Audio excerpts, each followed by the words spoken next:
Aí, quando eu estive lá, Sérgio, eu olhei para aquilo tudo e falei, gente, como que a gente não tem isso no mundo inteiro? Como que No Brasil tem algo parecido? Tem, o professor Pacheco, inclusive, ele está morando aqui no Ah, é? Brasil. Que legal. Ele é um cara bom para vocês chamarem aqui, muito Vamos bacana. atrás, sim. Que maneiro. E quando eu vi aquilo, eu falei, Sérgio, Sérgio, ó, eu tinha mais 2 colegas, né, que é o Arthur Sasek e o Ivan Seidel. E nós, então, naquela época, tínhamos uma intenção de construir um espaço dentro de uma escola onde a gente pudesse ter um laboratório onde as crianças pudessem criar suas próprias invenções. Só que, Sérgio, aquilo era um projeto nosso sem nenhum tipo de intenção de tornar aquilo uma empresa, porque cada um de nós já tinha o seu emprego, gostava do que fazia, enfim. E aí a gente percebeu que muitas famílias começaram a procurar a gente e falar, cara, o que vocês estão fazendo é muito legal. E como eu sempre trabalhei no ramo de educação, outras escolas também começaram também a nos procurar, falar, Jeff, vem aqui, eu quero ter uma engenhoteca dentro da minha escola, porque o que vocês estão fazendo lá é diferente. E o que a gente faz lá, Sérgio, em resumo? A gente trabalha com uma abordagem metodológica chamada STEAM. Ah, conheço. Conhece? E adoro. É o trabalho com ciência, tecnologia, engenharia, arte e matemática. Que na verdade é o STEM, mas aí o pessoal pôs o Azinho pôs de o arte, A de né? arte, Que é isso legal mesmo. demais isso aí. E aí, o que a gente faz, Sérgio? Todo mês, os alunos têm um projeto que eles têm que se envolver. Então, num começo, Sérgio, a gente tem lá um monte de ferramenta. E essas ferramentas, elas são de prototipagem digital. Então, tem Scratch, tem Lego, tem Minecraft, Legal. tem impressora 3D, máquina de corte a laser. E a criança, então, ela entra nesse espaço, né, com 12 colegas. E nesse espaço, então, eles têm que resolver um desafio. E sabe o que é legal, Sérgio, que eu noto?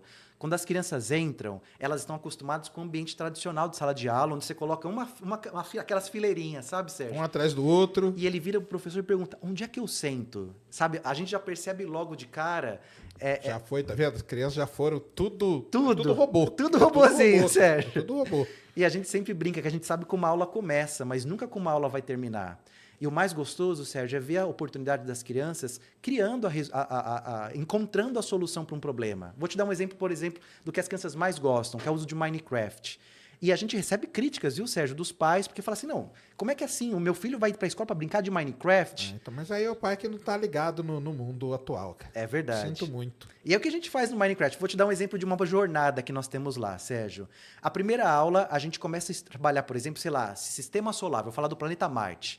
E eu pergunto para as crianças, né, os nossos professores fazem a mediação trabalhando a curiosidade. Olha, alguém já ouviu falar do planeta Marte? E as crianças, eu. Então a gente aproveita para trazer uma contextualização. Então, e aí a gente começa a pedir, olha, como é que será que é o planeta Marte? Será que dá para respirar lá? E aí começa a levantar hipóteses, Sérgio. E aí uma criança fala, acho que tem. Ah, não, meu pai falou uma vez que não dá para respirar e que a gente nunca vai chegar lá.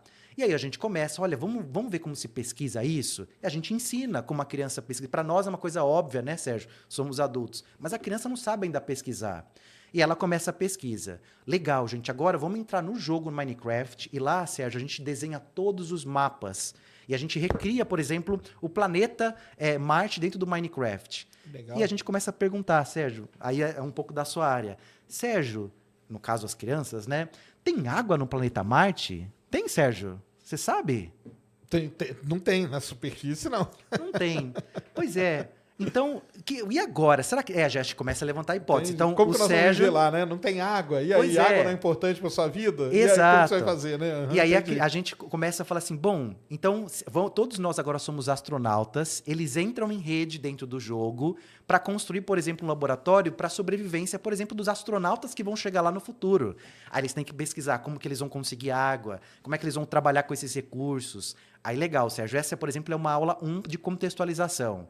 Na aula 2, eles já falam, professor, olha, eu pesquisei. Você já vê que é a empolgação deles. Despertou a curiosidade, né? Professor, olha... E aí os pais, nossa, realmente, o que vocês fizeram, né? Eles estão vindo aqui perguntando do planeta Marte. E na aula 2, a gente começa, olha, que tal, já que a gente falou do planeta Marte, a gente montasse um foguete? Eles, como assim, professor? A gente vai montar um foguete? E a gente faz a experiência com ele, Sérgio, daquele foguete que você fica com a bomba... Garrafa PET. Legal. Aí começa, Sérgio. Aí é uma outra aventura. E aí, essa é a aula 2. Na aula 3, eles vão começar a montar um protótipo de robô, utilizando peças Lego, sucata, para fazer com que o robô, por exemplo, se desloque no terreno rochoso do planeta Marte. Sérgio, elas uma loucura.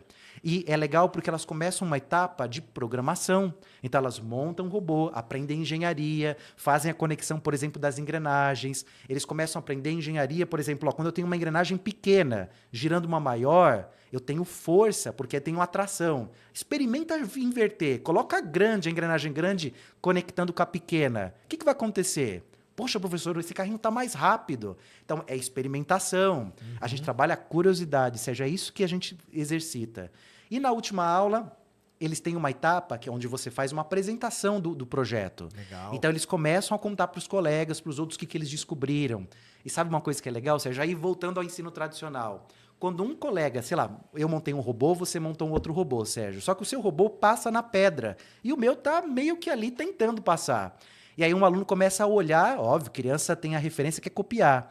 E aí o outro aluno fala assim, professor, ele está copiando. E a gente começa o trabalho ao contrário. Olha, se ele está copiando é porque a sua ideia é muito boa. Então a gente valoriza, né, a troca social. E aí eles, puxa, é verdade, eu não tinha pensado nisso, a minha ideia é boa, então deixa eu te ajudar aqui, deixa eu te contar como que eu fiz. Legal. E aí a gente faz essa troca. Então esse, Sérgio, é o projeto da Engenhoteca.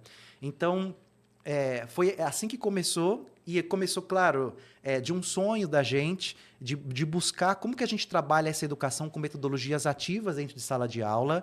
E, enfim, a gente já impactou mais de 30 mil alunos aí nesse processo, Sérgio. Trabalhando com invenções, com projetos. A gente recentemente também criou um programa curricular, porque a gente sabe que esse tipo de recurso, uma aula como essa, Sérgio, exige um especialista para isso, né? Você vê quantos recursos eu mencionei aqui. Isso sem falar, por exemplo, Sérgio, nos alunos de anos finais, ensino médio, que eles aprendem a manipular, por exemplo, uma corte a laser e montar um robô de verdade, né? Sem ser a utilização de Lego. E aí, para isso, eu preciso de um técnico ou um professor especialista. Então, a gente cria um programa curricular justamente para ajudar os professores, para trazer a educação criativa para dentro de sala de aula, Sérgio. Entendi. Mas aí a Engenhoteca, ela é um negócio que está dentro de algumas escolas, é isso? Exatamente. Então, vocês venderam a ideia exato. E algumas escolas compraram essa ideia de ter esse espaço, porque aí tem que ter um interesse da escola de ter esse espaço, né? Exatamente, de ter o espaço nessa solução que, por exemplo, é extracurricular, mas na solução curricular eu não preciso, mas aí o foco é na formação de professores. Então, o nosso time vai até a escola, forma todos os professores, faz aquele trabalho de interdisciplinaridade para mostrar como que se conecta, acompanha esse trabalho também pedagógico depois e durante as aulas, né, especialmente no ano de implementação, Sérgio, que é o ano que o professor tem mais dificuldade, né? Especialmente eles não estão acostumados com isso. Então, esse é o nosso desafio, Sérgio, no dia aí da Engenhoteca. Não, e é um baita do... Não, isso aí que é legal, né? Porque hoje tem que ter, né? Eu falo quase todo dia isso, pessoal, né? Que tipo, programação é um negócio do presente, né? Então, o cara que você quer ter um emprego bom, aprenda a programar, cara. Aprenda, e aprenda quando é criança, porque é muito mais fácil para você aprender. Eu tenho alunos aí que o cara vai lá, faz projetinho, coloca no LinkedIn e hoje ganha uma grana muito boa trabalhando de casa para empresa na Noruega, na Inglaterra. E aprendendo a programar. Então, isso falta nas escolas, né? Exato. No tradicional falta isso, né? Exato. E você sabe, Sérgio, uma coisa que você falou